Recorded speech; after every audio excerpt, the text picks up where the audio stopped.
I just can't imagine what their family's going through right now. She vanished from her home nearly 2 days ago. We're looking for you. We'll never stop. Fox 13 News is in Roosevelt as a community gathers to show support as they pray this missing teen comes home. She was always smiling. She had the cheesiest, cutest little grin. We're all just devastated. Plus, hear from the heartbroken family of a 3-year-old girl who was killed in a violent crash this morning on I-15. The snow moving on, but now we've got the cold. How cold will temperatures be, and when do we see a warm-up? I'll let you know in the forecast. The ripple effect of the climbing prices at the pump. Why people we spoke with say their worries go beyond just the cost of gas. I just knew that I had to help this family. And tragedy at a Utah trampoline park was avoided thanks to some strangers with life-saving skills. It has now been 40 hours since 13-year-old Riley Seacrest was last seen leaving her Roosevelt home early yesterday morning. Federal and local agencies have joined forces to search for the teen. Also, citizens of Roosevelt are gathering to lift her family. Fox 13 News reporter Emily Tenser is in Roosevelt tonight as a community vigil has just wrapped up. Emily. Over 100 people gathered here at Constitution Park to lean on each other during this difficult time. Her father tells Fox 13 News that this is the worst thing you can ever imagine going through as a parent. He says every second that Riley is gone, he has this nonstop feeling of being sick to his stomach. We are here because we have hope. Friends and family of 13-year-old Riley Seacrest light candles and bow their heads, praying the Roosevelt teen returns home safely. It is believed that Riley was lured under false pretenses and was taken. For Riley's father, Johnny Seacrest, it's the unknown that's gnawing at him. You lay there and you think all night, you know, what's going on and where's she at? Who's she with? Hours before the vigil, Riley's neighbors tied green ribbons around Constitution Park in honor of her favorite color. I just can't imagine what their family's going through right now, and any way that we can show our support to them, it feels important to me. Riley's friends told police the teen had been messaging with a 25-year-old man that she met online. Around the time of her disappearance, she received an Oculus Facebook message that said, quote, "I'm waiting." I don't want my kids even to be on the internet, and it scares me a lot. I had to come home yesterday and give my kids a big hug. The Utah Department of Public Safety named Justin Woodruff from the Washington area as a person of interest. The FBI and several other agencies are on the case, searching through all of her devices and social media accounts, looking for clues. We would rather err on the side of caution rather than just assume that there's not much to this. Holy Father, we offer up prayers. As each hour passes, the waiting doesn't get easier, but the Roosevelt community and her family are hopeful they'll see Riley home soon. We're looking for you. We'll never stop. On behalf of Just, the Seacrest family, we need you home. our prayer. I need my baby home. Thank you so very much. Riley is 5 feet 3 inches tall. She has hazel eyes with red hair to her shoulders, and she weighs around 120 pounds. Today, the Utah Department of Public Safety issued an endangered missing advisory. If you know anything, please call Roosevelt Police. Reporting in Roosevelt, Emily Tenser, Fox 13 News, Utah. Emily, thank you. Now to our other top story, the weather. It made for quite a mess this morning, and some parts of the Wasatch Front saw more snow tonight, but now we have bitter cold temperatures to deal with. Sure is cold outside. Utah's Weather Authority, Breck Bolton, in for Allison Krogan tonight. Good to see you, Breck. What do you have to tell us? Well, of course, we got the snow, and quite a bit of it is both in the valleys and mountains. Yeah, we're going to be talking about these chilly temperatures, but let's reflect back, looking over the past 24 hours, where throughout some of the valley locations, impressive amounts. Bountiful Bench is picking up 14 inches of new snow. How about a foot in Salt Lake City? Now, as you look west across the Salt Lake Valley, areas such as South Jordan, they came in about 6 inches. Looking over towards the Wasatch Back, Oakley, 6 inches up through Eden, 8 inches. Clarkson, Cache Valley at 5 inches. Now, mountains, impressive ski resorts. Low end, 8 inches, but Alta, 21 inches here And this is good news, of course, building up our snowpack, and many people heading up to the ski resorts to enjoy this fresh powder. Now, earlier on in the afternoon, we were still holding on to a few light snow showers across the Wasatch Front. Things are clearing out. Central southern Utah, we are still seeing some activity, that cold front moving through that region. So hanging on to the snow across the south, everyone gets hit with the cold, but how long will it stick around? I'll let you know coming up. Thanks, Breck. A horrifying scene on I-15 northbound this morning in Ogden, where 9 cars were involved in several crashes that has turned tragic. Tonight, we've learned a 3-year-old girl, Jax Phillips, died from her injuries. Fox 13 News reporter Brian Schnee spoke with her family tonight. He joins us live from Primary Children's Hospital. Brian. Just a devastating and heartbreaking day for the family of 3-year-old Jax Phillips. I spoke with her grandfather tonight about that little girl who seemingly had a way of making everyone around her smile. Yeah, she had just this chubby little cheeks and the little cheesy smile that just melted you. When speaking with Darren T about his granddaughter, she's an amazing little girl. It was easy to see how much he loved having a little 3-year-old around the house. Basically what I tell people is to know her was to love her. Jax was born with a rare condition known as hydrocephalus, as well as cerebral palsy. And she wasn't given a whole lot of chance to do anything, but that little kid just kept surprising us. And she just had an infectious smile and just a little stubborn streak and the funniest little personality you've ever seen. Early Wednesday, during a snowy morning commute, Jax and her mother were in the car driving an I-15 northbound when they were involved in a serious multi-vehicle crash. Jax was critically injured. Today is surreal in just something you can't imagine, just your worst nightmare come true. She was flown from McKay-Dee Hospital to Primary Children's Hospital, where she passed away. For heaven's sakes, please, people, slow down, especially in bad weather. I think this whole tragedy, and it is a tragedy that's preventable, could have been avoided if people were going slow and taking their time. She was always smiling. She had the cheesiest, cutest little grin. We're all just devastated. If you'd like to contribute to the family for Jax's funeral costs, we have a link to the GoFundMe on our website right now, fox13now.com. We're live in Salt Lake City tonight. Brian Schnee, Fox 13 News, Utah. Just so sad, Brian. Thank you. Utah Highway Patrol says this morning's crash in Ogden was 3 separate collisions that totaled 9 vehicles. 5 cars were involved in the crash that ultimately took little Jax's life. The Utah Highway Patrol cites drivers overcorrecting in slick conditions and being unable to avoid stopped cars as factors in the crashes. As we near 2 weeks of fighting between Russia and Ukraine, tonight Ukraine's president is calling a Russian strike at a children's hospital and maternity ward an atrocity. An intense search for survivors is underway. Local officials say at least 17 people, including children and expectant mothers, are among the wounded. A new ceasefire was announced this morning to allow civilians to escape from towns around Kyiv, but ongoing attacks are getting in the way of that. Today we will do everything to continue the functioning of humanitarian corridors, but if there is at least one shot fired, full responsibility lies with the invaders. It comes amid renewed fears over Ukraine's nuclear power infrastructure after the fighting cut power to the decommissioned Chernobyl plant. The UN nuclear watchdog agency says there is so far, quote, no critical impact on safety. Utah Senator Mitt Romney is speaking out against the U.S. buying oil from Venezuela and Iran to replace the banned Russian oil. He's promoting domestic energy development. Senator Romney made the comments during a Salt Lake Chamber briefing on the Russia-Ukraine war.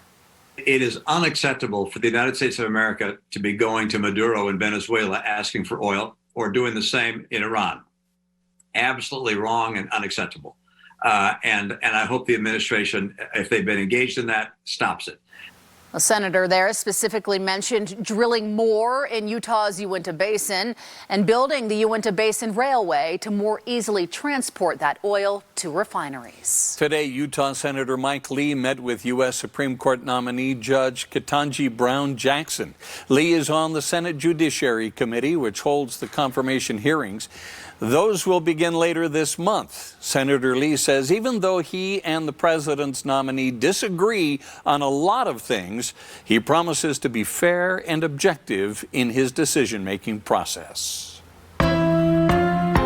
Gas prices impact those across the state of Utah. What one transportation company here in Salt Lake City told me their impact will be coming up. You may not know it, but your neighborhood might have once excluded people of color from moving there. No person or persons of any race or nationality other than Caucasian race shall use or occupy any building. I'll tell you about a program to look up whether your house had such restrictions and how to change the discriminatory language. And no one wants police knocking on their door. But for one Utah couple, it saved the night. I don't even know what to quite say when the door came open. We talk with the police officer behind an unforgettable act of kindness.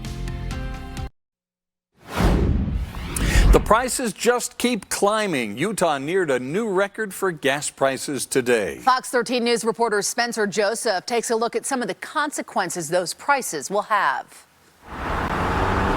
As the hustle and bustle of the city continues, the price at the pump is going up. Regular unleaded gas is now well above $4 a gallon in most places in Utah. And that has a lot of people worried. But another place you're going to see an impact. Pride Transport values itself on providing great jobs for truck drivers. It also really looks to support people in our community. Is a transportation company like Pride Transport. It impacts it from a cost perspective. Prices are constantly rising and affecting our ability to make profit. But that also has an impact on you too. What it's also doing is a lot of these fuel costs are being passed on to the shipper, and those prices are then affecting everybody at the grocery store. Right now, according to the U.S. Census Bureau, around 71% of the goods in the United States are transported by truck, which totals out to about $10.4 trillion. And those fuel prices going up will impact every single truck on the road. I just want everybody's lives to be better. Being a trucking company, obviously, we think about the truck driver first. I'd like to make all their lives better. It could be worse, though. Utah is still comparatively lower than some other places. Something one person driving to California told us today. Oh, no, 419's 10 or 15 cents less than what I paid the last time. I would expect it to be, 5, pushing 5. But whether it's at the grocery store or the pump, it's hard to escape the impact of rising fuel costs. When talking with people who were filling up at the pump today, their main concern wasn't exactly the price of gas, although that was really unfortunate to a lot of them. What most of them told me was they're fearful about how long it will stay this high and if it will go any higher. So it seems like they're more fearful for the future than right now. In the newsroom, Spencer Joseph, Fox 13 News, Utah. Over the last month, the daily average really started to spike around February 27th and 28th. Before that, it stayed pretty consistent at about $3.30 a gallon. Now, take a look at the last 10 years here in Utah. There was a decline from 2012 to 2015, but prices started to steadily rise until they took a big dip in 2020. You see it there. The lowest being $1.68 in 2015. To what is now an almost record-breaking price at the pump of an average of $4.23 a gallon. You order DoorDash?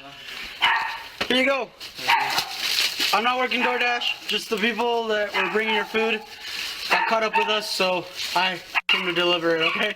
Take it easy. Well, how about that? Heber City Police went beyond the call of duty late last month after taking a delivery driver into custody. Officers say they were making a routine traffic stop and found the driver was wanted on drug charges. When they spotted the food in the back seat, they decided to make sure it got to where it was supposed to go. I think they were as surprised as I was to be delivering DoorDash. I I knew it was Mexican food. I actually recognized it because it was from my favorite place in town, Tacos El Güero. Oh, that does sound good. Officer Rogelio Carbajal says acts of service like this are right in line with the department's mission statement to protect with courage and serve with compassion. Still don't know why he had the flashing lights on as he pulls up. Do you really have to have that? It was an emergency. I guess it was. That's what it was. Well, speaking of emergency, it was a little bit of a concern here this morning. Of course, traveling through northern Utah with this storm, bringing all kinds of snow piling up in the mountains. Coming in from our Facebook page, Utah's Weather Authority, Trent sending this in, highlighting that fresh layer of new snow, where that layer fairly deep, and some of those ski resorts, as I mentioned, anywhere from a foot to close to 2 feet of snow here as we looked over the past 24 hours. It was a colder day in Salt Lake City. Official high 39 degrees. You can see on average we should be in the mid 50s. We'll get there. It's going to take a few days, though, as we see a slow warming trend as we move towards the weekend. But looking across the state, where before the front hit central and southern Utah, it wasn't too bad. We were in the 50s in Milford, 60s in St. George. But again, across northern Utah, that front hitting earlier on and dropping temperatures, and chilly air is beginning to funnel in here across northern Utah, where currently we're at 20 degrees in Logan, teens in Evanston, 30s here along the Wasatch Front, and we've been noticing temperatures as the front has moved through central into southern Utah, areas such as Cedar City, that wind direction changing out of the north as we're seeing winds anywhere between 10 to 20 miles per hour. Now, watches and warnings. Still, we have a winter weather advisory in place for the mountains south of I-80, western Uinta Mountains, the mountains of central Utah, as snow is falling and accumulating. Now, for tomorrow, winds pick up in St. George, so looking through portions of Washington County, we could see winds, sustain anywhere between 20 to 30 miles per hour. Could see some gusts in excess of 50 miles per hour. Now, as the snow moves towards central and southern Utah, snow accumulations in a range between 1 to 2 inches for most locations. So the amount of snow that will pile up, a lot less than what we saw across northern Utah. Mountains could pick up anywhere between 4 to 8 inches here over the next 24 hours. As we can see across southern Utah, not a lot of activity. We've been seeing some rain in St. George. You move further north, Brian, head over towards Bryce Canyon, seeing the snow falling right now, as it will kind of reorganize come tomorrow with that front sweeping through. Travel concerns across central and southern Utah for tomorrow morning's commute through the afternoon. Northern Utah, though, things are improving. We saw some light snow showers tapering off right now. Cold front, again, tracking southward, bringing in that cold air. We look off towards the west. High pressure will begin to build in as we head towards the weekend. But let's take a look over the next 48 hours with that cold front. Again, we'll see another batch of snow move through. You can really fills in. Again, looking towards tomorrow morning, you see 5:30. So traveling between Nephi, Fillmore, Cedar City, down through St. George, over towards Kanab, it's going to be wet. And then southern Utah, it'll hold on to those showers until the afternoon. So that's what it's looking like. And then the storm clears out. It looks like we'll see some sunshine heading into Friday. So improvements there. So as we look at your forecast for tomorrow, as that high pressure does build in, we're going to be looking at cold overnight lows dipping down into the teens across northern Utah, 20s through central Utah. We've got the showers across the south. Northern Utah, we start to see some sunshine, but cold temperatures. For St. George, we've got 40s, 50s, 60s, rain tomorrow, then we're clearing out. By middle of the week, though, the next storm hits. Northern Utah, 30s, warming up through the weekend. It's sunny. Slight chance of some showers Sunday, but the next storm hits by the middle of the week. Until then, we'll warm up, but it's going to be cold here for the next couple of days. Equal Pay Day is 6 days away, and we have new numbers on how Utah stacks up when it comes to equal pay for women and men. After playing 5 straight on the road, the Jazz back at home tonight against the Portland Trailblazers. I'll have the highlights coming up. Utah's had some positive impacts on women's history, but not in the area of equal pay. Going in depth tonight, Fox 13 News anchor Max Roth looks at the new numbers in the context of a long struggle. The National Committee on Pay Equity figures out Equal Pay Day every year. They look at the average earnings for an American man in a year, and then they figure out how far into the next year a woman making the average income has to work to match that man. The last 10 years, Equal Pay Day has moved from April 9th to the 8th, the 14th, the 12th, the 4th, the 10th again, then March 31st, the 24th, and March 15th of 2022. The Census Bureau follows the history of the gender pay gap from 1960 to 2020, improving incrementally with occasional setbacks, from about 61 cents on the dollar to 83 cents. And it's a bigger issue in Utah than most places. The Census Bureau reporting only 3 places in the U.S. have a gender wage gap over $15,000. Utah with Wyoming and D.C. Utah women making $17,300 less than their male counterparts on average. The male earnings in Utah average just over $57,000 annually. Female earnings just under $40,000. The only place in the U.S. where gender pay is statistically equal is Puerto Rico. And unfortunately, the pay is equally low at an average of about $23,000 in a year. In studio, Max Roth, Fox 13 News, Utah. I'm standing in a Utah neighborhood that once excluded people of color. No person or persons of any race other than the Caucasian race shall use or occupy any building or lot in this subdivision. I'll tell you about a program to update discriminatory housing deeds. Caught on camera, a Salt Lake City man's Tesla captures video of the catalytic converter being taken from his coworker's car. I'll have the story coming up. Coming up, Jazz and Trailblazers, plus a great game by the Aggies in the Mountain West Conference Tournament.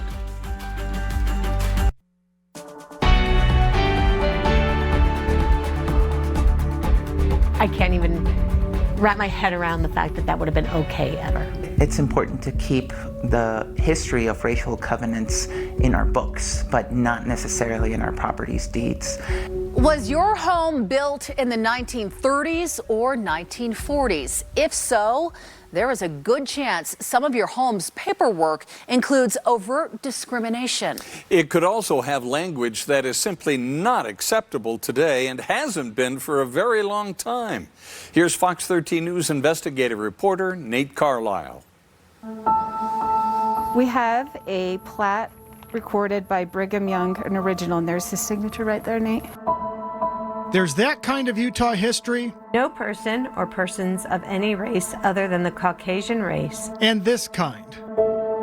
No person or persons of any race or nationality other than Caucasian race shall use or occupy any building or lot in this subdivision. This covenant shall not prevent occupancy by domestic servants of a different race or nationality domiciled with an owner or tenant.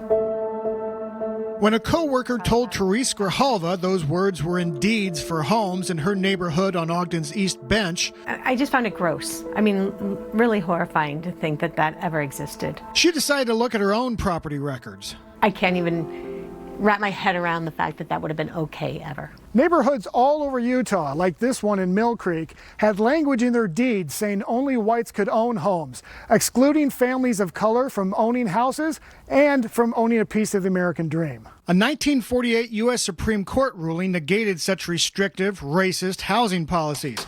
Congress did away with them too in the Civil Rights Act of 1968. But it was just last year that the Utah legislature finally created a process for homeowners themselves to fix the language. I want property owners to know that this is an option available to them free of charge. Salt Lake County Recorder Rochelle Hobbs is launching a new effort to promote the program. It does take some research. You're going to want a free copy of your property record to see if there's discriminatory language in it.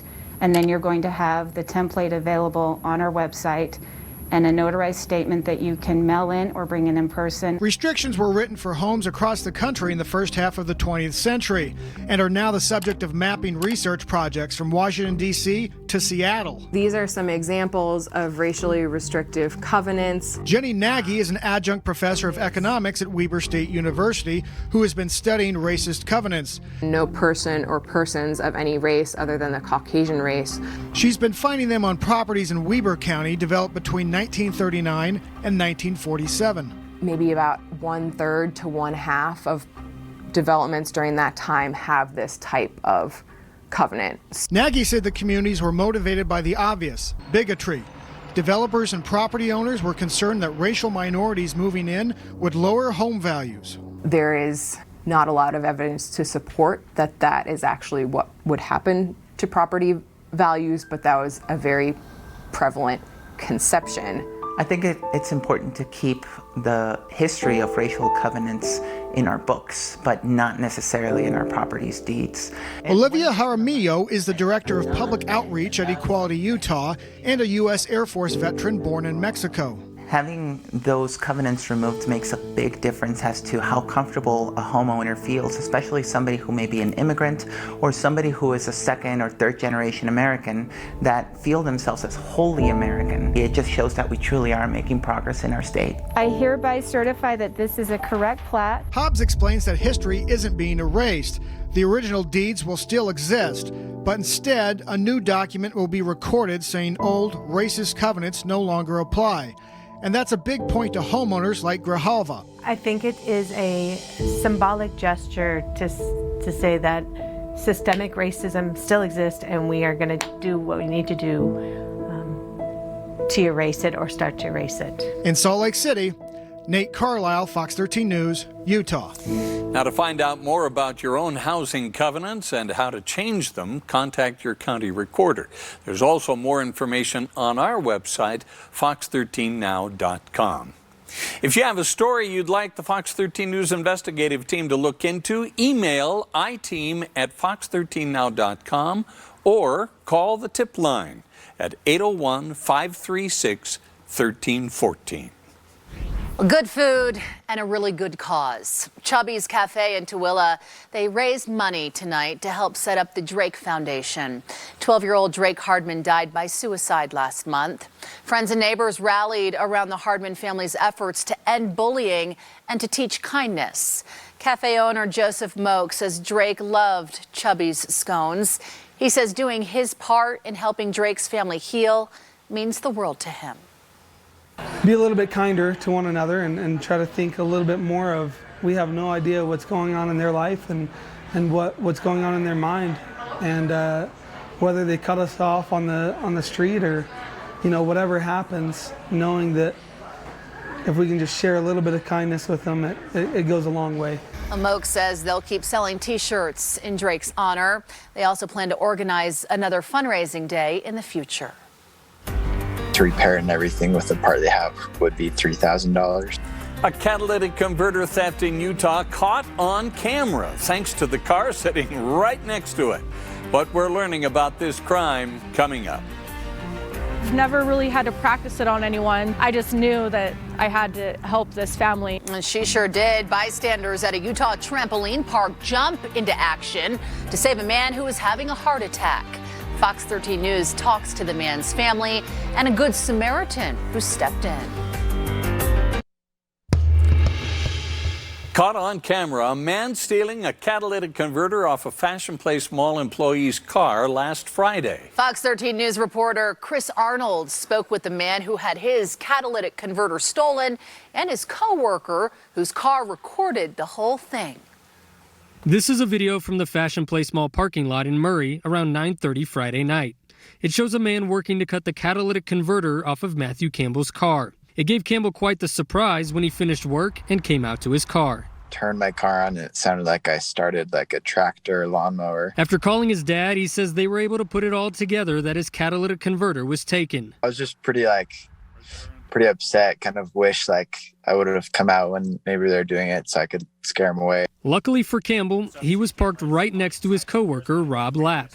Lapp says he had seen a post the following day in a group chat from Campbell about the theft. He said he was parked next to a Tesla, and lo and behold, it was a weird coincidence. It was Lapp's car, equipped with 7 cameras in all, 2 on each side, that caught the entire incident. Caught him walking up to the car, kind of scoping everything out.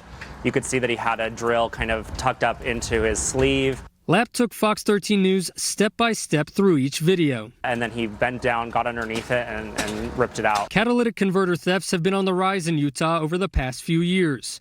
According to data from the Utah Attorney General's office, the state has seen a 585% increase from 2018 through the end of last year. People go underneath the car, they cut it off, it takes them maybe 7 minutes, and then they're gone, and they can make several $100s fairly quickly. Leaving the car owner like Campbell with a much steeper price tag to fix it. to repair and everything with the part they have would be $3,000. Without his car for the time being, Campbell is hoping these videos will help catch the person responsible. If they catch him, that'd be great. Campbell tells me he did file a report with Murray City Police on Saturday. Now, after finding out that Lapp had videos of the entire incident taking place, he says he sent those over to police the following day. In Murray, Chris Arnold, Fox 13 News, Utah. A major new medical complex is coming to West Valley City. Details on what makes it a first of its kind still ahead. Jazz back from a 5-game road trip, and boy, are they playing well tonight at home against the Portland Trailblazers. And the Utah State Aggies playing well in Las Vegas with a first-round win in their tournament. The highlights are on the way. It'll be a first-of-its-kind medical facility in West Valley City and will provide primary, specialty, and emergency care, education, and training for future healthcare providers.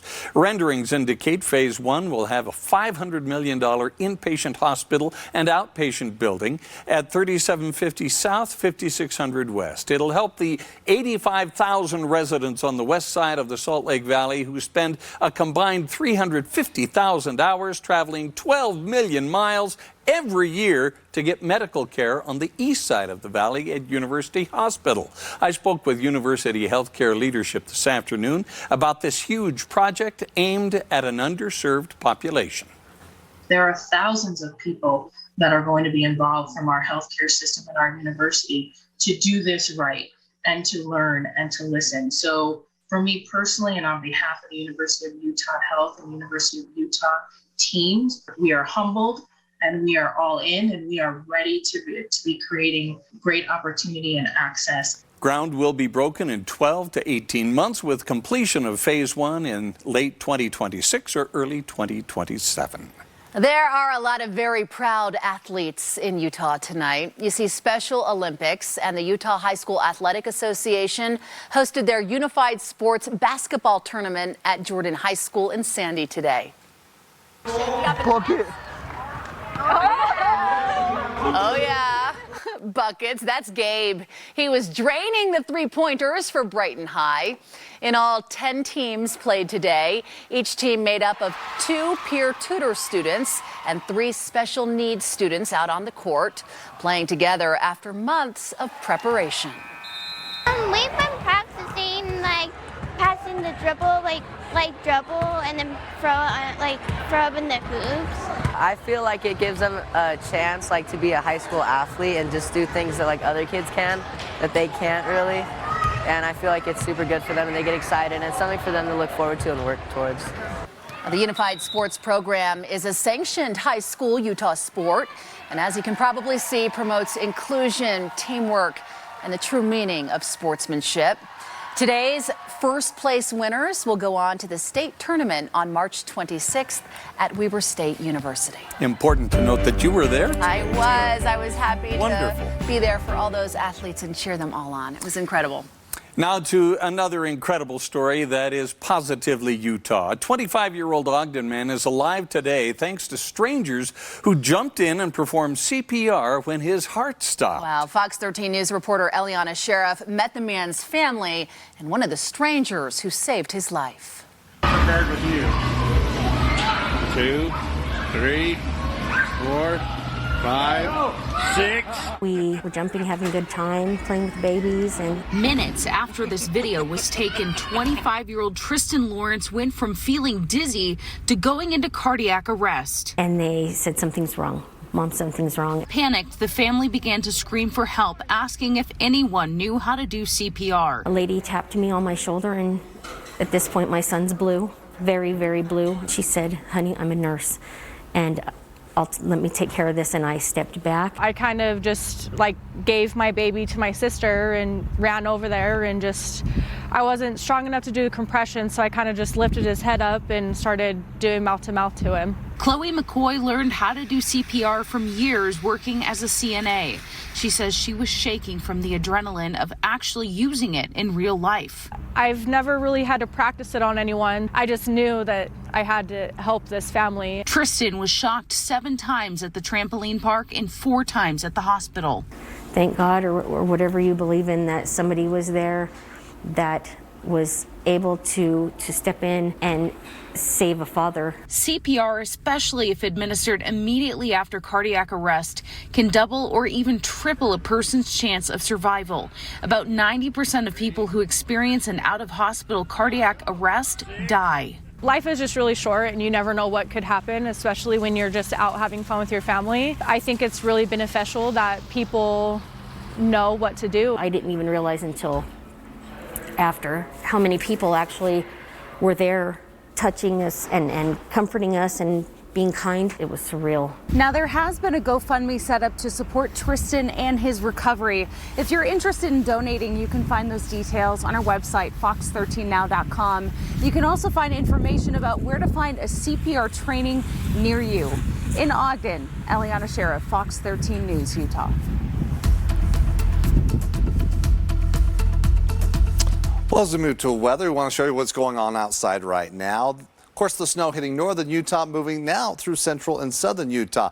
This is Bryce Canyon, Ruby's Inn. The snow falling and piling up right now. We're going to see that snow in the overnight hours. Things changing with that cold front moving further southward. That's where you're seeing the activity. Things quieting down, though, here across northern Utah. Throughout the afternoon into the early evening hours, we did have a little bit of lake-enhanced snow bands pushing through the Salt Lake Valley. Those have moved on. Now the remnants, well, we've got this cold air in places. Temperatures quickly dropping. We're in the 20s right now in Ogden, low 30s.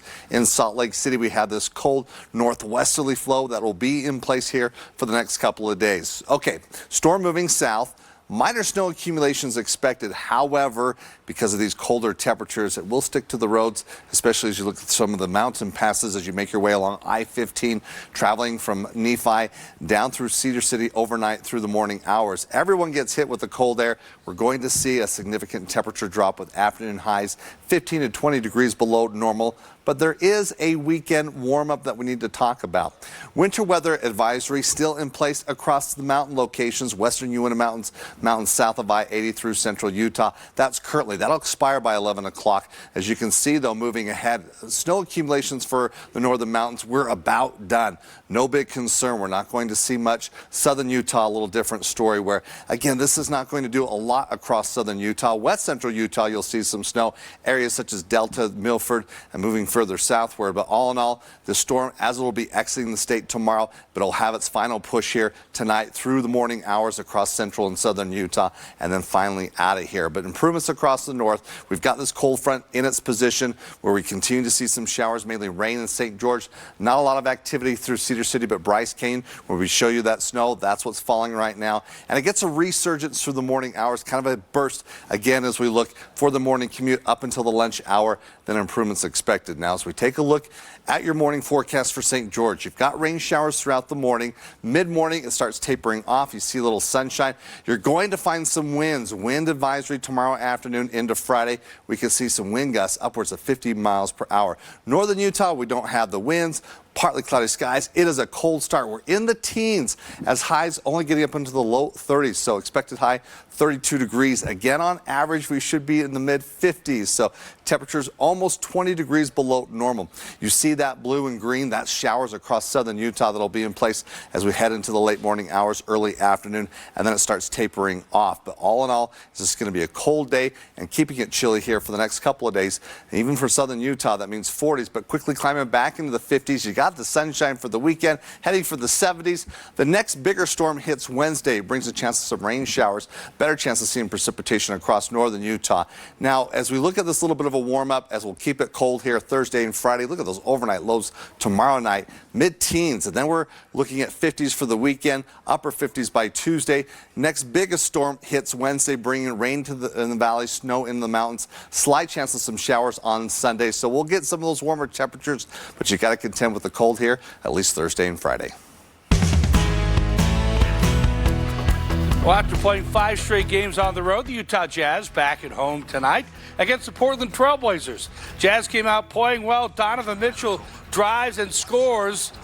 Nice bucket. Check it out again. Just hangs and lays it in. Mitchell was also getting everyone else involved. Quick pass out to Bojan Bogdanovic. The three is good. Mitchell kept dishing. This time gets it inside to Hassan Whiteside. All alone for the dunk. Jazz up 10. in the first quarter. Daniel House Jr. drives, gets it to Rudy Gobert. He rocks the rim. Jazz led it by 18 after the first quarter. Now how about this no-look pass from Mitchell? Inside to Whiteside for another throwdown. Later in the second quarter, Mitchell puts up the corner three, and he hits it at the buzzer. Jazz are up by 25. Then it's Mike Conley. Throws it up for Gobert. Another big finish. Jazz led it by 28 at the half. And the Jazz are still up big in the second half. Royce O'Neal got involved. Hits a three for the Jazz. And Bogdanovich is having a great game. Gets another three. The Jazz lead it big. 96-49 late in the third quarter. Utah State played Air Force for the first round of the Mountain West Conference Tournament. Great passing by the Aggies here. Brandon Horvath, the bucket. Aggies up 11 at the half. They blew it open in the second half. Justin Bean from long range, part of a 12-3 run. He had 16 points. Here's Morgan passing inside to Horvath, who throws it down. He led the Aggies with 18 points and 12 rebounds. Then it's Sean Bairstow with the hammer. Yeah, how about that?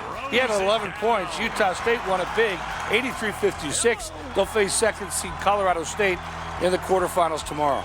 Two more local teams are playing tonight. Utah and Washington just tipped off in the Pac-12 tournament, and Utah Valley leads Abilene Christian in the first half of the WAC tournament. Real Salt Lake plays at New England on Saturday. It'll be a homecoming for Scott Caldwell. Played 9 seasons with the Revolution before signing with RSL as a free agent this offseason. He's been in the starting lineup for both games this season with RSL and had great things to say about joining the club. The excitement levels, the optimism surrounding the club is just tremendous, and it's just really exciting to be a part of. I feel like I can contribute and help to Salt Lake, and we can accomplish things here that I wasn't able to ultimately back in New England, and just hoping to win trophies in my career. We all want trophies. We'll be right back. You showed us pictures of Ruby's Inn down at Bryce Canyon, snow falling, accumulating. 1 to 2 inches for southern Utah, so they're not going to get slammed like we did here. And in northern Utah, the community will be We're okay about done. tomorrow? Community will be fine. All right, thanks. And thank you for being with us tonight. QuickCast is up next.